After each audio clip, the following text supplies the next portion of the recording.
संजय, क्योंकि आपकी आवाज ठीक से आ नहीं रही थी, मैं एक बार फिर से आप ही का रुख कर रही हूँ, अपनी बात आप पूरी कीजिएगा। क्योंकि राजनीति तो हम देख रहे हैं, ये फ्री बीज, फ्री रेवड़ी कल्चर चुनावों के वक्त ये खूब देखने को मिलता है। सिर्फ यहाँ पर हम राजनीति होते हुए देख रहे हैं। अपनी सहूलियत के हिसाब से हर राजनीतिक दल यहाँ पर घोषणाओं पर घोषणाएं करता है, बगैर ये जाने हुए कि उस राज्य की पहली आर्थिक व्यवस्था, उसकी पहली आर्थिक स्थिति कैसी रही है, इस सबको नजरअंदाज कर दिया जाता है। देखिए पूजा जी, मैंने पहले भी कहा कि सरकारों को देखना पड़ेगा कि उनकी आमदनी क्या है। हमारे घर में या हम किसी को दावत देते हैं और उसका खाने का अरेंजमेंट करते हैं या पार्टी करते हैं तो हम अपना बजट देखते हैं। तो कर्ज लेके कोई पार्टी नहीं करता है या कर्ज लेके कोई किसी को मदद नहीं करता है, चाहे इलाज की मदद की बात हो या। तो समाजवादी पार्टी की सरकार थी तो लोहिया जी कहते थे रोटी कपड़ा सस्ती हो, दवा पढ़ाई मुफ्ती हो।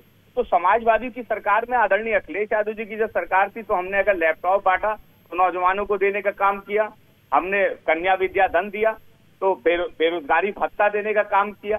तो ये सब वो काम थे। दवा हम लोगों ने मुफ्त दी, इलाज मुफ्त दी, जांचें मुफ्त दी, लोहिया आवास दिया। तो ये तो सामाजिक, राजनीतिक और आर्थिक। लेकिन जनता ने तो फिर भी आपको नकार दिया ना, फिर भी जनता को क्या की फीस भाई नहीं। देखिए पूजा जी, जनता नकार दे वो अगर जनता नकार देगी तो समाजवादी पार्टी अपनी सोच थोड़ी छोड़ देगी। जो लोहिया जी के विचार थे कि दवा पढ़ाई, वो रोटी कपड़ा सस्ती हो, दवा पढ़ाई मुफ्ती हो, हम उस विचार को नहीं छोड़ सकते। क्योंकि जो लोग समाज में निचले स्तर पे हैं, अगर उनको बराबरी का हक देना है, अगर उनको आर्थिक रूप से, सामाजिक रूप से, राजनीतिक रूप से ऊपर लेके आना है तो उनके लिए काम करना पड़ेगा। तो समाजवादी पार्टी जब भी सत्ता में हम आएंगे, बात तो बीजेपी भी कह रही है, हम भी तो सामाजिक रूप से उत्थान कर रहे हैं हर वर्ग का, तो ये कहाँ से गलत? तभी तो कह रही है हम तो कर रहे हैं, जन कल्याणकारी योजनाएं हैं हमारी। नहीं तो आपकी आमदनी क्या है? आप कर्जा लेके आपने 60 साल 67 साल की सरकारों के जितना कर्जा 50 लाख करोड़ था, आप 155 लाख करोड़ का कर्जा ले लेंगे। आप कर्जा लेके लोगों को आमदनी देंगे, आप उनको सुविधाएं देंगे। ऐसे नहीं। मैंने पहले भी कहा कि आपकी आमदनी क्या है। आप कर्जा लेके दावतें और वो मदद थोड़ी कर सकते हैं। आपको तो आमदनी बढ़ानी पड़ेगी। कर्ज आप बढ़ाते जा रहे हैं, जो 70 साल में दूसरी सरकारों ने नहीं किया, आपने 10 साल में कर दिया। आरोप लग रहा है बार बार आप पर। आप इसका सीधा, मुझे लगता है कि मेरे भाई को देखना चाहिए कि डेवलपमेंट रेशियो कितना है। आप डेवलपमेंट रेशियो देखिए, उसके बाद आप बात कीजिए। आप लोग अपने स्टेट्स का डेवलपमेंट रेशियो देखिए और अपना कर्ज देखिए और अपना जीडीपी देखिए और अपना फिस्कल डेफिसिट देखिए। और आज आप बात कर रहे हैं कि हमारी बात पूरे विश्व में बात चल रही है। अगर इतने ही बुरे हैं प्राइम मिनिस्टर मोदी, तो उनके बारे में जो डंका है वो पूरे विश्व में नहीं बच सकता। आपको क्या लगता है कि लोग बहुत ध्यान से ऑन द लैपटॉप बैठे रहते हैं, देखते नहीं?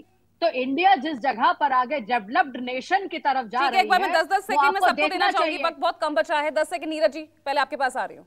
ठीक है अनुजा जी। पूजा जी देखिए, बहुत सारी ऐसी बातें बोली गई जिसका फैक्ट चेक करना जरूरी था, लेकिन सबसे बड़ी बात यह है कि ये जो डंका बज रहा है, मुझे लगता है सिर्फ भाजपा के जो हमारे अंधभक्त हैं उनके घरों में बज रहा है। क्योंकि कोई भी आदमी अगर आंख खोल के देखेगा तो उसे पता चलेगा कितने लोग भूखा सोते हैं, कितने लोगों के सर पे छत नहीं।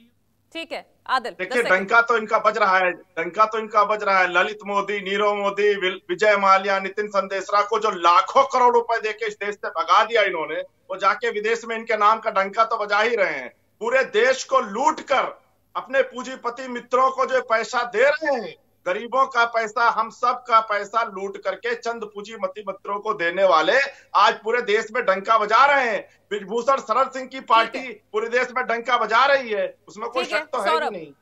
कुमार सौरभ, मुझे ऐसा लगता है कि फिर से हम उसी बहस में पड़ रहे हैं। हम एक एग्जाम्पल दे रहे हैं आपको, आखिरी बात, कि आज बिहार 18 वर्षों के बाद लगभग 30,000 करोड़ के राजकोषीय घाटे पे खड़ा है।